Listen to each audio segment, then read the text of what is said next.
Assalamualaikum warahmatullahi wabarakatuh. Bismillah walhamdulillah wassalatu wassalamu ala rasulillah. La hawla wa la quwata illa billah. Asyhadu an la ilaha illallah wahdahu la syarikalah. Wa asyhadu anna Muhammadan abduhu wa rasuluhu alladzi la nabiyya ba'da. Amma ba'd.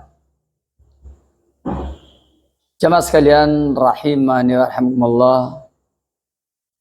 Alhamdulillah syukur ala ni'amillah. Pada pertemuan ini kita dapat kembali bermajelis, dan malam ini kita mencoba membahas salah satu tulisan dari sahabat saya, Al-Ustadz Abu Ghaji As-Sundawi hafidhahullah. Beliau merangkum beberapa karya ulama, dirangkum, diambil yang menjadi perkara yang esensi dengan judul Al-Ma'alim fi Ibadati Salaf, ya. Itu bukan? Rambu-rambu, ya, ibadahnya kaum salaf. Beliau di sini menukil beberapa rambu-rambu yang terdapat di dalam tulisan ini. Rambu pertama yaitu al-ibadatu haqqun mahdun lillahi ta'ala. Ibadah itu murni hak Allah tabaraka wa ta'ala. Artinya selain Allah tidak boleh diibadahi. La malakun muqarrabun wala nabiyyun mursalun wala waliyun salihun. Malaikat juga tidak berhak diibadahi meskipun malakun muqarrabun, hamba Allah yang didekatkan oleh Allah. Nabi juga tidak boleh diibadahi, walaupun Nabi adalah nabiyyun mursalun, hamba Allah yang diutus. Begitu pula wala waliyun salihun, dan wali yang soleh pun sama, tidak boleh diibadahi. Kalau ada yang tanya kenapa tidak boleh diibadahi, karena hum makhlukun, mereka semua adalah makhluk. Kenapa yang diibadahi hanya Allah? Jawabnya, Allahu khaliqun, Allah adalah khaliq. Allah adalah khaliq, hum makhlukun. Anda bisa bayangkan, kalau malaikat, ya, malakun muqarrabun, malaikat yang didekatkan, tidak boleh diibadahi. Nabiyyun mursalun, nabi yang diutus, tidak boleh diibadahi. Terus waliyun salihun, tidak boleh diibadahi. Apalagi yang sebawahnya, ya kan? Apalagi yang sebawahnya, tentu lebih tidak layak lagi. Seperti itu.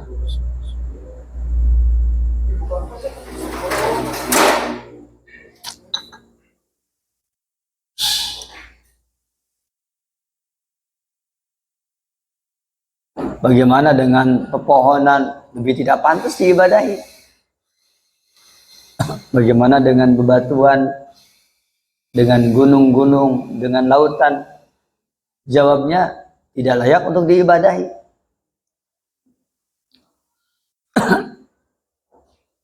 La yusyariku fiha ahadun, ya, tidak boleh seorang pun menjadi sekutu bagi Allah tabaraka wa ta'ala. La yusyariku fiha ahadun, tidak boleh seorang pun menjadi sekutu.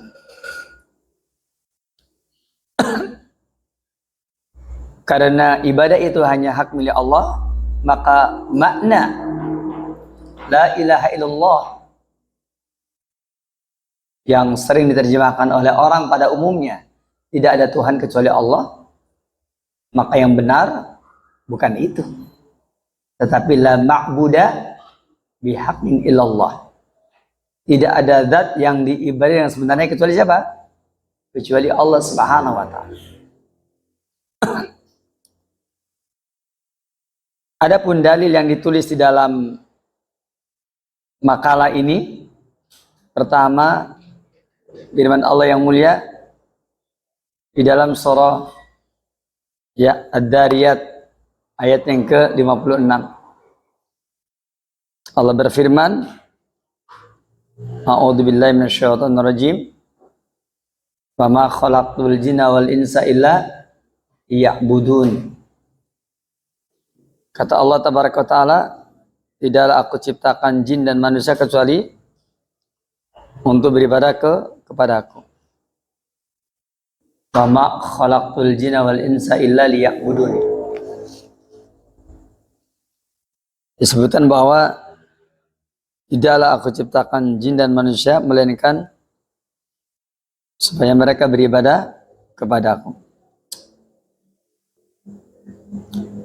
Kata-kata wa ma khalaqtul jinna wal insa illa liya'budun, tidaklah aku ciptakan jin dan manusia melainkan supaya mereka beribadah kepada aku. Maka tafsir dari kalimat illa liya'budun oleh Syekhul Islam Muhammad bin Abdul Wahhab rahimahullah, illa liyuwahiduni, supaya mereka mentauhidkan aku. Dan kata-kata illa liya'budun diterangkan di dalam riwayat Ibnu Ishaq, Ibnu Jarir at-Tabari, dan Ibnu Abi Hatim dari Abdullah bin Abbas radhiyallahu anhuma. Kata Ibnu Abbas, ubudu tafsirnya wahidu, tauhidkanlah. Ketika menafsirkan firman Allah yang mulia dalam surah Al-Baqarah 21, ya ayyuhan nasu'budu, ya ayyuhan nasu'budu rabbakumul ladzi khalaqakum wal ladzina min qablikum la'allakum tattaqun. Ya ayyuhan nas, wahai kata manusia, u'budu rabbakum, beribadahlah kamu kepada siapa? Kepada Rabb kamu. Kata-kata u'budu ditafsirkan oleh Ibnu Abbas radhiyallahu an, wahidu, tauhidkanlah oleh kamu, tauhidkanlah oleh kalian. Demikian diterangkan di dalam kitab tafsir Durrul Mansur. Di dalam kitab tafsir Al-Baghawi, Imam Al-Baghawi menukil perkataan Ibnu Abbas. Qala Ibnu Abbasin radhiyallahu anhuma, Ibnu Abbas radhiyallahu anhuma berkata, kullu ma warada fil Qur'ani minal ibadah, semua kata-kata ibadah yang terdapat di dalam Al-Qur'anul Karim, semua kata-kata ibadah yang terdapat dalam Al-Qur'anul Karim, kata Ibnu Abbas, famaknaha at-tauhidu, maka maknanya apa? At-tauhid. Kata siapa? Kata Ibnu Abbas radhiyallahu anhu. Ibnu Abbas yang mengatakan kullu ma warada fil Qur'ani minal ibadati fa ma'naha at-tauhid. Semua kata-kata ibadah di dalam Al-Qur'an itu maknanya apa? Maknanya tauhid. Itu menurut penjelasan dalam kitab tafsir Ad-Durrul Mansur. Dalam kitab tafsir Al-Baghawi, maaf. Jadi apa yang dikatakan di dalam kitab tafsir Al-Baghawi tadi itu menunjukkan kepada kita bahwa kata-kata u'budu rabbakum maknanya adalah wahidu rabbakum, tauhidkanlah oleh kamu Rabb kamu. Adapun perkataan yang dinukil oleh Al-Imam Al-Baghawi tadi tentang perkataan Ibnu Abbas bahwa semua yang datang dalam Quran ya adalah yang tadi itu ada dalam kitab tafsir Ibnu Al-Baghawi tadi, itu adalah penukilan yang berkenaan dengan ya apa yang terdapat di dalam ya tafsir tersebut. Walaupun sebenarnya kata-kata itu memang diambil oleh Imam Al-Baghawi untuk menunjukkan bahwa semua kata-kata ibadah dalam Quran itu maknanya adalah mentauhidkan Allah. Dan ini memberikan isyarat bahwa tidak ada ibadah kalau tanpa mentauhidkan Allah. Yang keduanya, siapa yang beribadah tidak dengan mentauhidkan Allah, bahkan dengan menyekutukan Allah, pada dasarnya tidak sedang beribadah. Semua ibadah mentauhidkan Allah. Maka kalau ada ibadah tidak mentauhidkan Allah, maka dia tidak sedang beribadah. Nah, maka kalimat mama khalaqtul jinna wal insa illa liya'buduni, tidaklah aku ciptakan jin dan manusia melainkan supaya mereka beribadah kepada aku, yakni liwahiduni, supaya mereka mentauhidkan aku. Berarti kata-kata liya'buduni, supaya mereka beribadah kepada aku, supaya mereka mentauhidkan aku, itu dalil. Itu dalil yang menunjukkan kepada kita bahwa ibadah itu murni hak Allah. Ibadah itu tidak boleh ya, tidak boleh seorang pun ya bersekutu dengannya. Tidak boleh siapapun dua. Ya, la yusyarikhu fi ahadun. Tidak ada seorang pun yang seperti itu, menyekutuinya. Maka ditampilkan seperti tadi ya. Selanjutnya yang kedua ya, ini sebagai muroja dulu. Adapun yang kedua adalah an la yaqbalullahu al-ibadata illa bi syartain, bahwa Allah tabaraka wa taala tidak akan menerima ibadah kecuali dengan apa? Dengan dua syarat. Huma yaitu al-ikhlasu, pertama syaratnya ikhlas. Apa itu ikhlas? Ayyakuna lillahi ta'ala, yaitu semata-mata karena Allah Ta'ala. Yang keduanya wal mutaba'atu an takuna lirrasuli sallallahu alaihi wasallam. Yang kedua ikhlas hanya untuk Allah. Yang pertama ikhlas hanya untuk Allah, yang kedua mengikuti mutaba'ah kepada Rasulullah sallallahu alaihi wasallam. Dan ini ada dalam firman Allah yang mulia dalam surah Al-Bayyinah ayat yang kelima, wa ma umiru illa liya'budullaha mukhlishina lahudina hunafa. Tidaklah mereka diperintah kecuali supaya mereka beribadah kepada Allah dengan memurnikan ketaatan kepada Allah tabaraka wa taala. Kata-kata mukhlishina lahuddin, ikhlas. Kata-kata hunafa, agama yang lurus, itu maksudnya mutaba'ah, mengikuti sunnah Nabi yang mulia Nabi Muhammad SAW. Tabarakallahu, ini adalah dua mata kajian kita yang sudah kita bahas. Sekarang kita masuk ke mata kajian yang ketiga. Silakan antum lihat di dalam itu di halaman yang ke-9 ya. Al-ibadatu tauqifiyatun fi subutiha ala nusus. Ibadah itu bersifat tauqifiyah. Apa tauqifiyah? Jadi tadi sudah terangkan yang pertama, ibadah itu murni hanya hak siapa? Allah. Yang kedua, Allah tidak akan menerima ibadah kecuali dasarnya ikhlas karena Allah dan mutaba'ah mengikuti sunnah Rasulullah Sallallahu Alaihi Wasallam. Maka yang ketiga, kaidah ibadah yang ketiga adalah al-ibadatu tauqifiyatun fi thubutiha ada nusus. Ibadah itu tauqifiyah. Apa yang dimaksud dengan tauqifiyah? Menunggu adanya dalil. Apa maknanya tauqifiyah? Menunggu adanya dalil. Adanya dalil kita beramal. Tidak adanya dalil kita tidak beramal. Jadi al-ibadatu tauqifiyatun fi subutiha 'ala nusus. Jadi ibadah itu tauqifiyah fi subutiha 'ala nusus.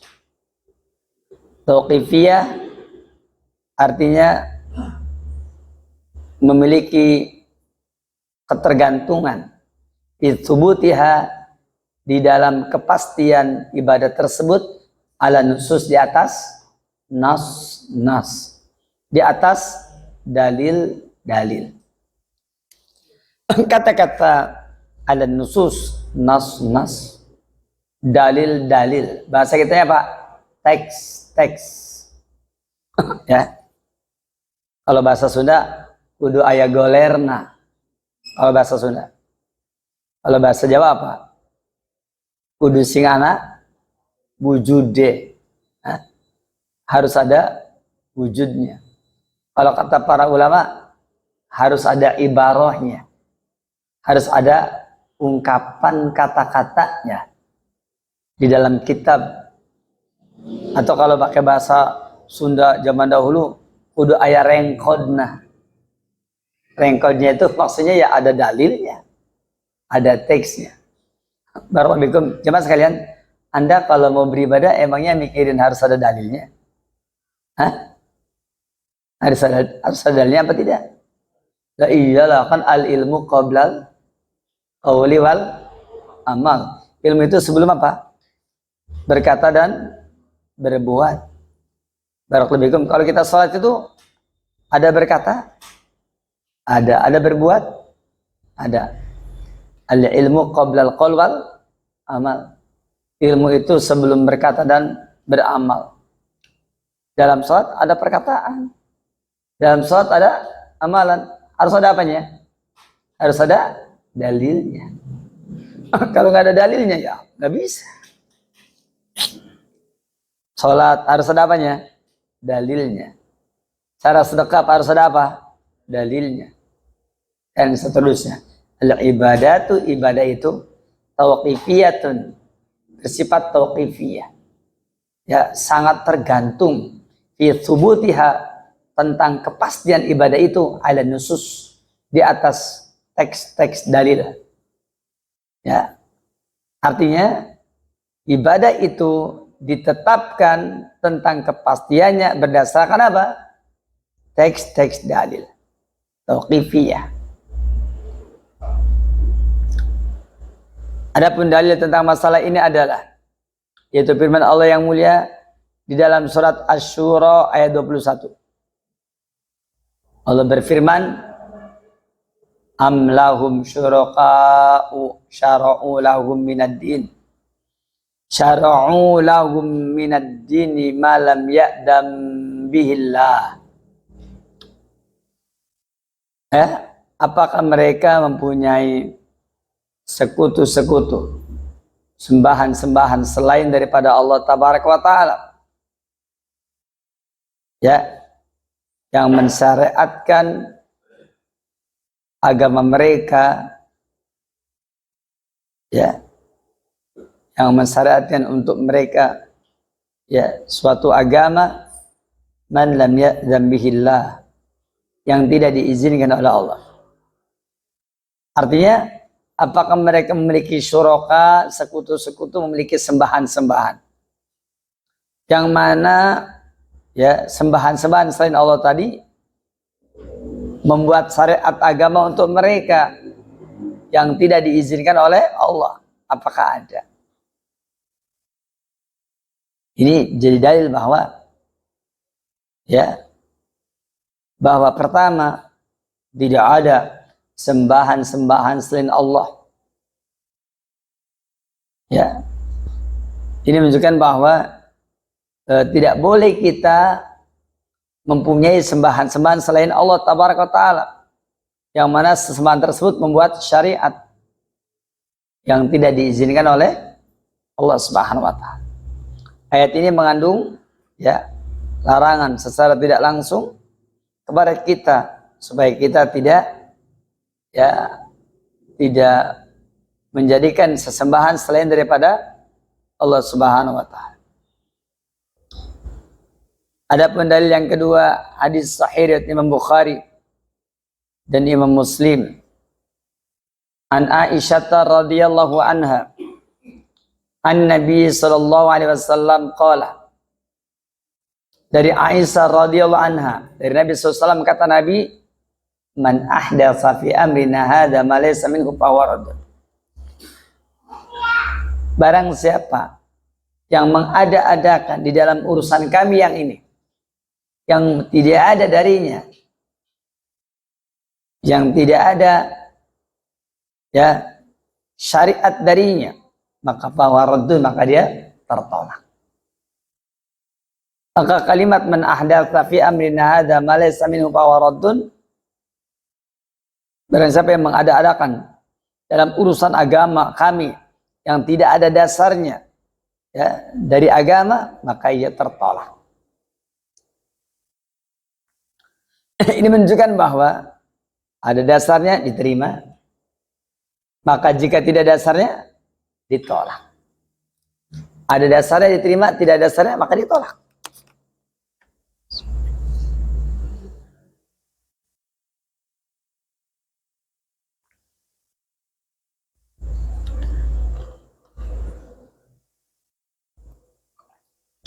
Jika ada dasarnya diterima, jika tidak ada ditolak. Makanya di antara pengertian ibadah ya harus ada dasarnya. Sehingga dari hadis riwayat Imam Bukhari Muslim ini lahirlah kaidah seperti yang diterangkan oleh Syekh Al-Jizani hafidhahullah dalam kitabnya Qawaidu Ma'rifatil Bid'ah, kaidah-kaidah mengenal bid'ah. Maka beliau menjadikan hadis ini sebagai dalil untuk membuat kaidah man ahdatsa fi amrina hadza ma laysa minhu fawaradun, dengan kaidah al bid'atu hiya, bid'ah itu adalah kullu ma uhditsa fid din, segala sesuatu yang diada-adakan dalam urusan agama bila dalil tanpa dalil ya itu namanya bid'ah. Kullu ma uhditsa, semua yang diada-adakan fid din, dalam urusan agama bila dalil dengan tanpa dalil, itu adalah al bid'ah. Jadi bid'ah itu adalah semua perkara yang diada-adakan. Yang keduanya dalam urusan agama bila dalil dengan tanpa dalil, itu namanya apa? Itu namanya bid'ah. Yang diada-adakan dalam agama yang tidak ada dalilnya, itu namanya bid'ah. Maka berarti yang namanya bid'ah itu apa? Ya perkara yang memang orang bertadayun dengannya, orang beragama dengannya. Begitu.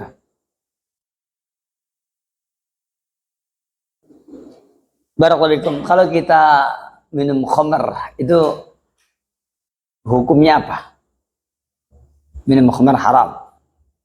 Maksiat apa bid'ah? Maksiat. Tapi kalau antum pengen dikirnya mantep, lalu dengan cara minum khamr, dikir mantep, minum khamr, barakallahu fikum, hukumnya apa? Hah? Hukumnya bid'ah. Bid'ah. Dia bertadayun, dia beragama, dia bertaqarrub kepada Allah dengan apa? Dengan khamr.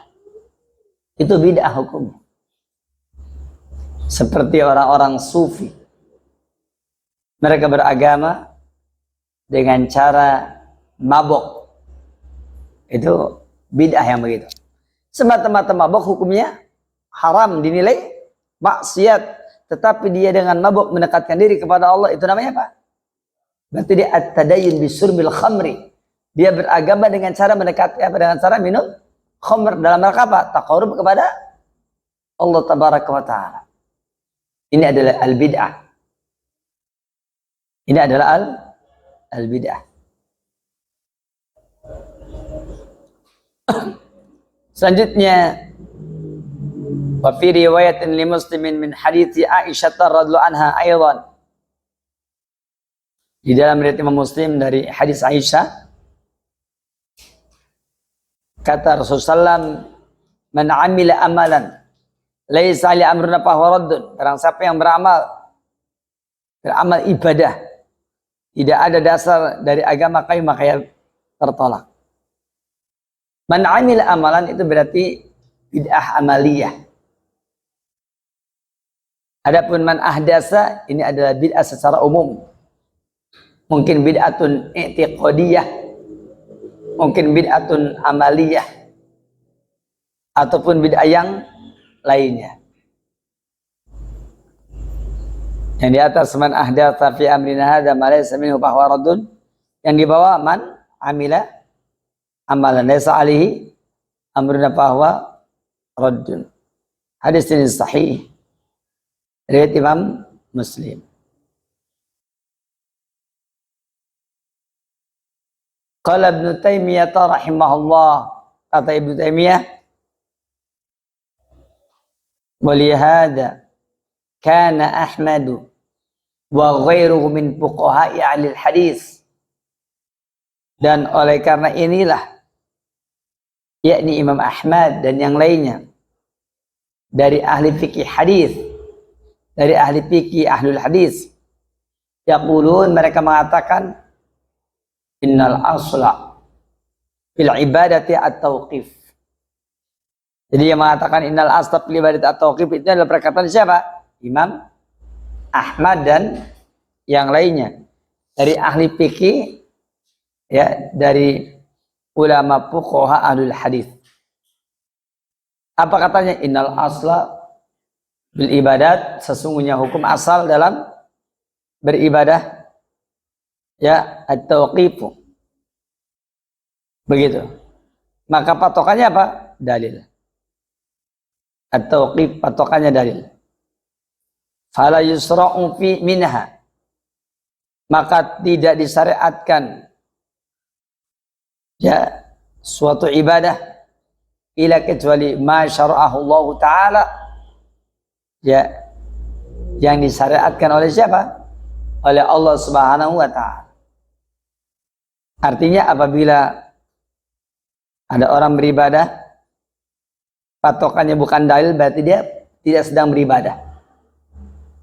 Ada orang beribadah, tapi tidak dengan apa yang disyariatkan oleh Allah Tabaraka wa Ta'ala, maka berarti dia tidak sedang beribadah, dan seterusnya.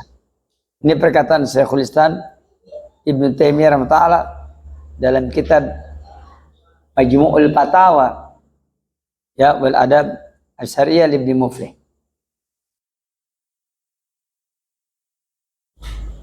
Ala kulli hal, berdasarkan perkataan Ibnu Taimiyah, berarti ya, hukum pokok dalam agama, dalam urusan ibadah adalah, jadi berpatokan kepada dalil at-tauqif. Diam kalau tidak ada dalil, dan mengamalkan ketika ada dalil. Jadi berpatokan kepada apa? Kepada dalil. Demikian perkataan dari Syekhul Islam Ibnu Taimiyah rahimahullah. Ini adalah bab yang ketiga.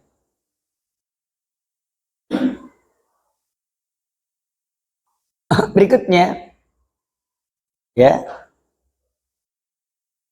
bab yang keempat. Tadi bab yang ketiga.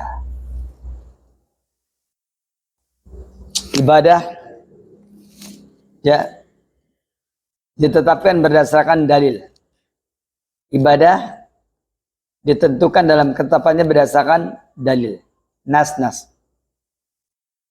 Maka ada pun yang keempat, al-ittiba'u. Ittiba itu la yatahaqqaqu, tidak akan bisa terwujud illa kecuali idza kana al-amalu, apabila amalan tersebut muwafiqan li syar'i, sesuai dengan syariat, fi sittati umur, dalam 6 perkara. Pertama as-sabab, yang kedua wal jinsu, jenis, yang ketiga wal qadru, kadarnya, ukurannya, yang keempat al kaifiyatu, kaifiyatnya, tata caranya, yang kelima waz zamanu, zamannya, waktunya, yang keenam wal makanu, tempatnya. Jadi ittiba tidak akan bisa terwujud kecuali apabila suatu amalan sesuai dengan syariat dalam 6 perkara. Sebabnya disyariatkan, jenisnya sama, kadarnya, ukurannya sama, kaifiatnya, ya, tata caranya sama, waktunya dan tempatnya. Apabila semua ini ada, maka berarti sudah termasuk ittiba. Kita ambil contoh as-sabab. Ini sebab. Ya. Fa idza ta'abbada al-insanu lillahi ta'ala bi ibadatin maqrunatin bis sababin laisa syar'iyyan fahiya bid'atun mardudatun ala sahibiha. Apa itu sebab? Apabila ya seorang manusia beribadah kepada Allah dengan ibadah yang disertai dengan sebab yang tidak disyariatkan, maka dia adalah bid'ah mardudah, bid'ah yang tertolak atas pelakunya. Ini bagian yang pertama.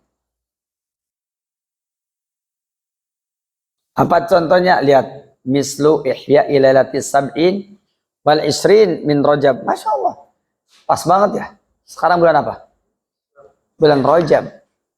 Ya. Kapan kita Rajaban? Kapan Rajaban? Tanggal 27 Rajab. Kapan Rajab? Malam Kamis ya. Malam Kamis tanggal 27 ya. 27 Rajab.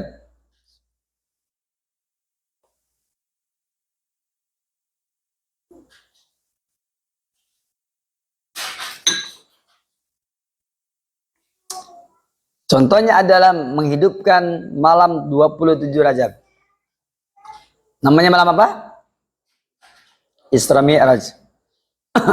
Bagaimana menghidupkannya? Bitahajjudi, dengan tahajud. Assalamualaikum, saya mau tanya, apakah sholat tahajud disyariatkan? Iya. Tetapi menetapkan sholat tahajud harus tanggal 27 Rajab itu butuh apa? Butuh dalil.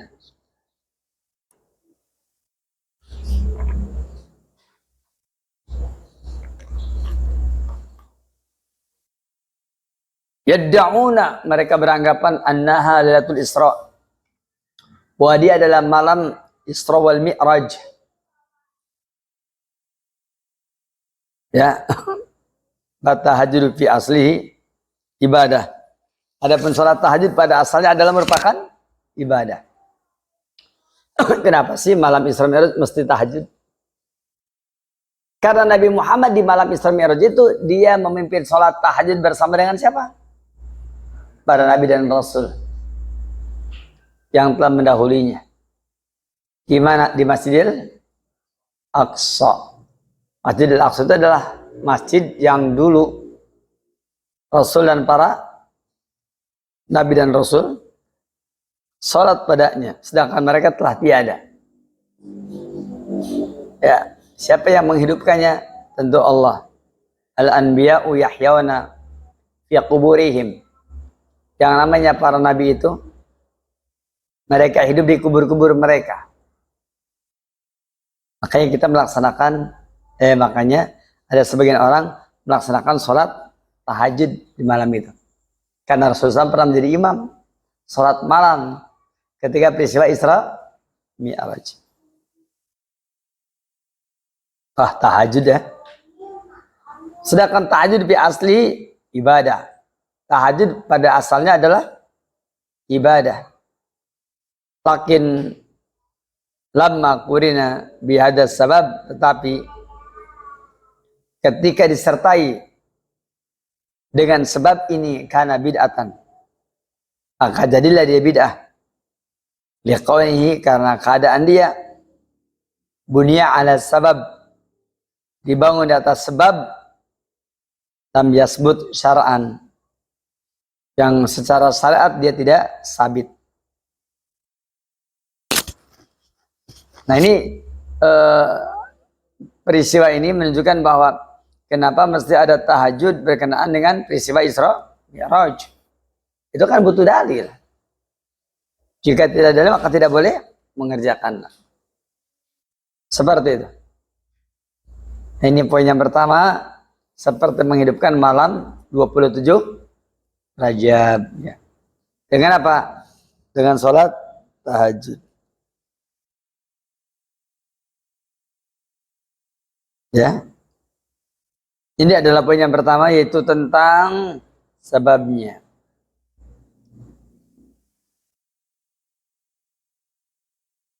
Berkenaan dengan sebab, ya umpamanya apa yang menyebabkan adanya kewajiban sholat duhur? Matahari telah tergelincir ke sebelah barat, ya. Berarti tergelincirnya matahari menjadi sebab apa? Adanya syariat, ya, sholat duhur.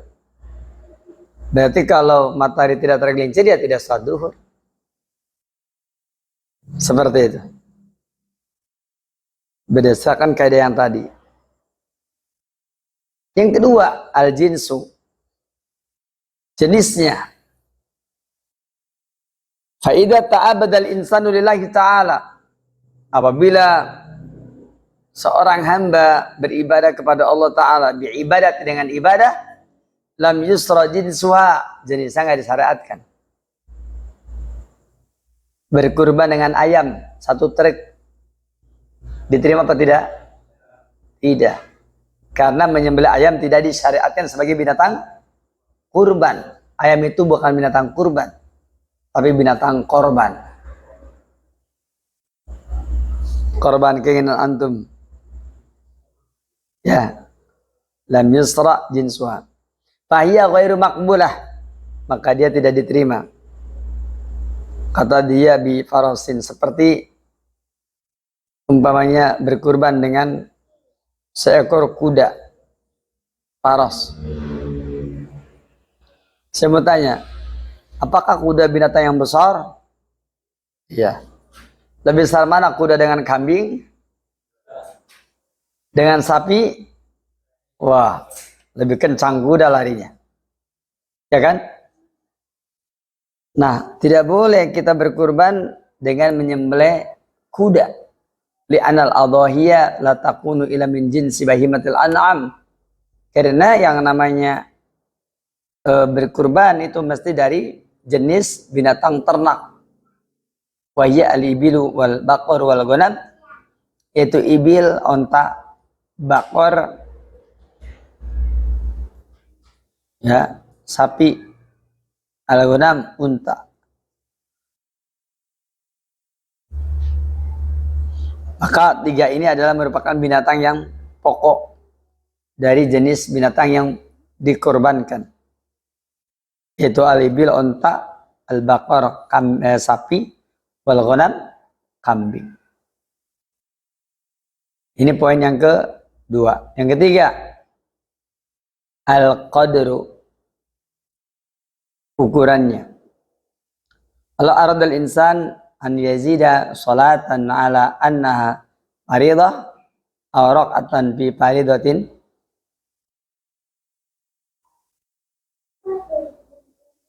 seandainya ada orang yang ingin menambahkan suatu sholat bahwasanya dia adalah fardu, ya au rakaah fi fardhah atau satu rakaat pada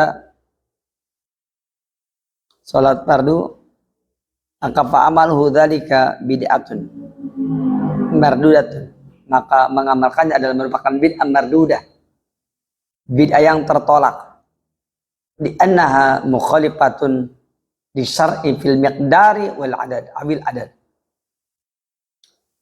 karena dia menyelisihi syariat dalam kadar ataupun dalam ya bilangannya. Umpamanya berwudu ya minimal 1 mud atau 2/3 mud. Berarti ada orang yang berwudu padahal dia memungkinkan sekali cuma 1 gelas kecil. Nah, ini nggak bisa. Ya, seperti itu. Atau zakat fitri berapa ya?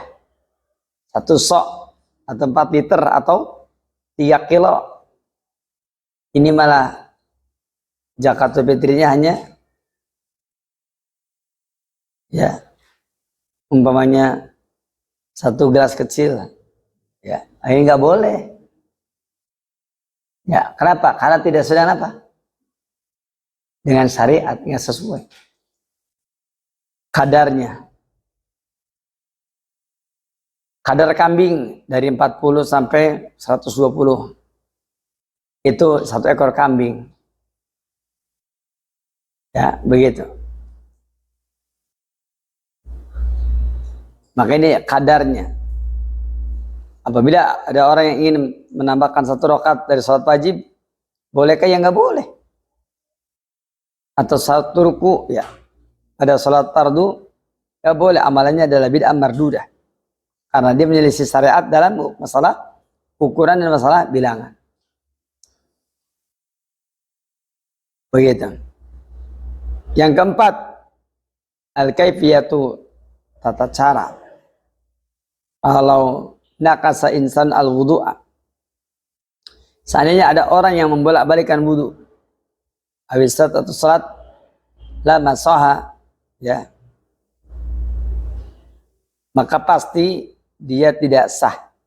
Wudunya tidak sah, wala salatuhu, dan tidak pula salatnya.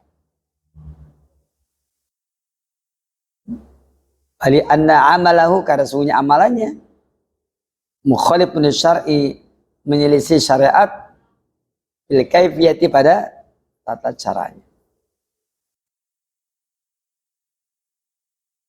Ini poin yang keempat ya.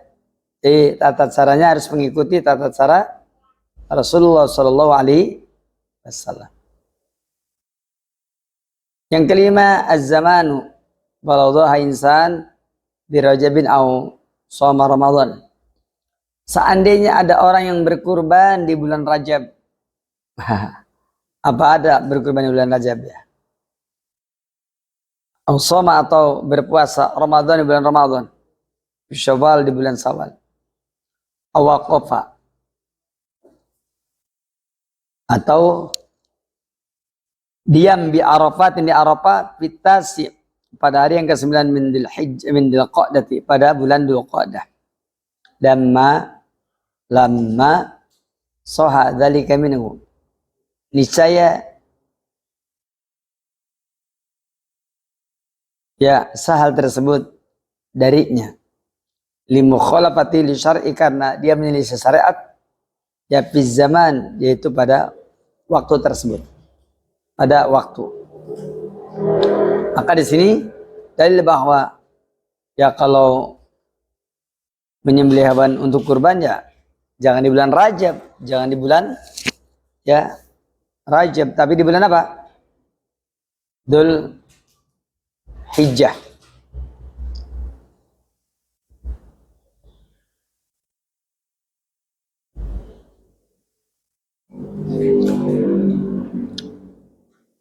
Selanjutnya, yang keenam, al-makan, yaitu tempat, lau i'takafa insan, seandainya ada orang yang itikaf di manzili, di rumahnya, la fil masjid, bukan di masjidnya, ya, au waqafa yaumatasi, atau dia waqafa.